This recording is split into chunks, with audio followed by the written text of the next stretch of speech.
Assalamualaikum warahmatullahi wabarakatuh. Apa kabar abang-abang dan kakak semuanya? Kembali lagi kita belajar IPA kelas 8 bersama Ustazah Yaya Pradita.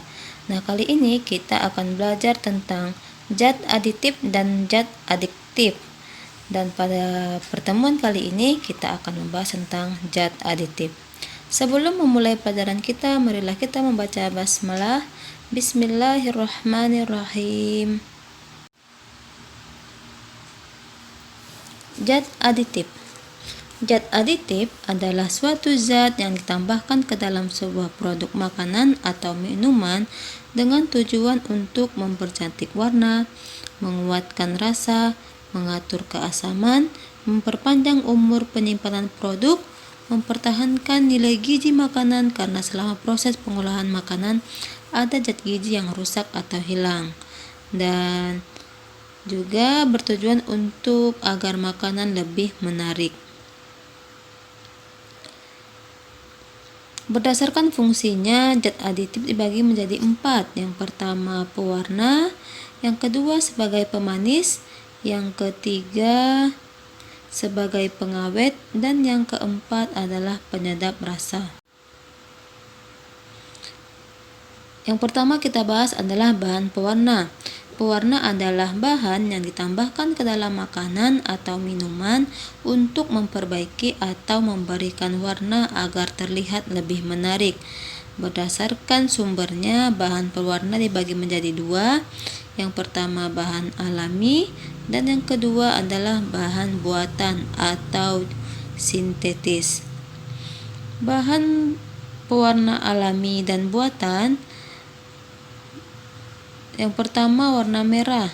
Warna merah bahan alaminya berasal dari stroberi, buah naga, dan untuk buatannya berasal dari karmosin, amaran, dan eritrosin.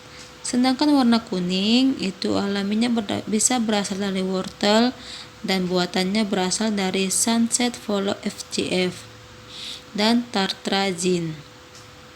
Untuk warna hijau, alaminya bisa kita peroleh dari daun pandan dan buatannya dari fast green FGF. Selanjutnya, untuk warna biru, alaminya berasal dari blueberry dan untuk buatannya berasal dari brilliant blue FGF dan indigo carmine. Dan untuk warna ungu, alaminya berasal dari ubi ungu dan buatannya dari benzyl violet. Yang kedua bahan pemanis. Pemanis adalah bahan zat yang ditambahkan ke dalam makanan atau minuman sehingga dapat menimbulkan rasa manis. Berdasarkan sumbernya, bahan pemanis terbagi menjadi 2, yaitu bahan pemanis alami, yaitu berasal dari gula, dan bahan pemanis buatan atau sintetis yang berasal dari siklamat, aspartam, dulsin, sakarin. Siklamat atau natrium siklamat atau kalsium siklamat ini mempunyai tingkat kemanisan 30 kali lebih manis daripada gula. Sedangkan aspartam mempunyai tingkat kemanisan 200 kali lebih manis daripada gula. Dan sakarin mempunyai tingkat kemanisan 300 kali lebih manis daripada gula. Yang selanjutnya bahan pengawet. Bahan pengawet adalah bahan yang ditambahkan ke dalam makanan atau minuman untuk menghambat kerusakan makanan dan minuman tersebut. Bahan pengawet alami contohnya garam untuk mengawetkan ikan atau biasa ikan asin. Yang kedua gula untuk manisan buah, dan yang ketiga adalah cuka untuk asinan atau acar. Nama kimia dari asam cuka adalah asam asetat. Dengan sifatnya yang asam cuka mampu membunuh bakteri dalam makanan. Larutan asam asetat 4% dalam air merupakan asam cuka yang sering digunakan sebagai bahan pengawet buah atau sayuran untuk mencegah pertumbuhan jamur. Untuk pengawet buatan, contohnya ada yang pertama natrium nitrat NaNO3, ini untuk mengawetkan sosis, kornet atau bakso. Yang kedua, natrium propionat, biasa dibuat untuk mengawetkan roti dan kue kering. Yang selanjutnya ada natrium benzoat, yaitu untuk mengawetkan minuman ringan, margarin, dan jus buah. Selanjutnya ada asam fosfat, yaitu untuk mengawetkan minuman penyegar. Dan yang terakhir ada asam askorbat dan asam nitrat, yaitu biasa ditambahkan ke dalam makanan yang digoreng agar mencegah oksidasi dari bahan makanan. Nah, selain bahan pengawet alami dan buatan, ada juga bahan pengawet yang tidak boleh digunakan untuk makanan atau zat pengawet yang dilarang penggunaannya tetapi masih sering dipakai oleh pihak-pihak yang tidak bertanggung jawab.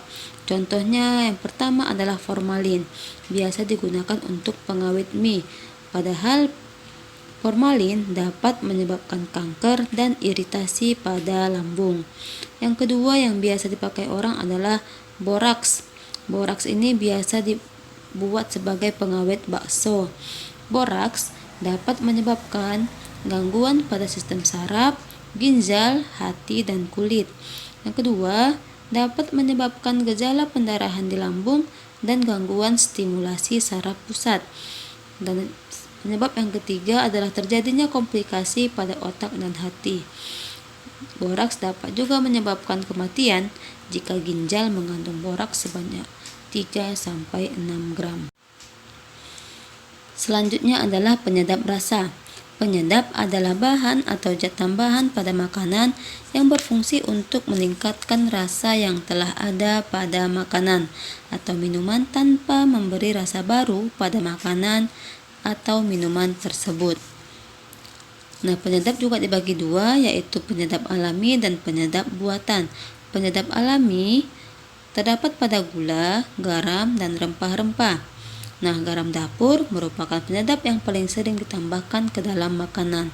Rasa asin dalam garam dapur berasal dari natrium klorida atau NaCl. Sedangkan garam dapur ini diperoleh dari air laut yang diuapkan. Akan tetapi, garam laut tidak hanya mengandung natrium klorida, ada pula kandungan magnesium dan kalsium yang menimbulkan rasa pahit. Dengan demikian, garam laut perlu diolah terlebih dahulu untuk menghilangkan pengotor-pengotor tersebut. Nah, ke dalam garam ditambahkan bahan yang bermanfaat bagi kesehatan, misalnya iodin. Garam beriodium baik untuk mengurangi resiko penyakit gondok.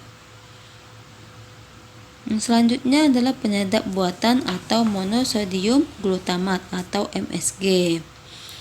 Nah, penyedap yang paling kita kenal ini ya, vetsin atau MSG. Konsumsi penyedap makanan sebaiknya secukupnya saja dan tidak berlebihan. Penyedap sintesis selain MSG ini diantaranya adalah nukleotida seperti guanosin, monofosfat atau GMP, dan ianosin monofosfat atau UMP. Nah, setelah mendengarkan penjelasan Ustazah tadi, sekarang waktunya abang-abang kakak-kakak mengambil alat tulis untuk mengerjakan kuis ke-16. Jangan lupa tulis di atas kuis ke-16. Nah, jawablah pertanyaan dari soal tantangan pada buku kamu halaman 140. Nah, sekian pembelajaran kita hari ini. Kurang dan lebihnya Ustazah mohon maaf. Stay at home and keep healthy. Wassalamualaikum warahmatullahi wabarakatuh.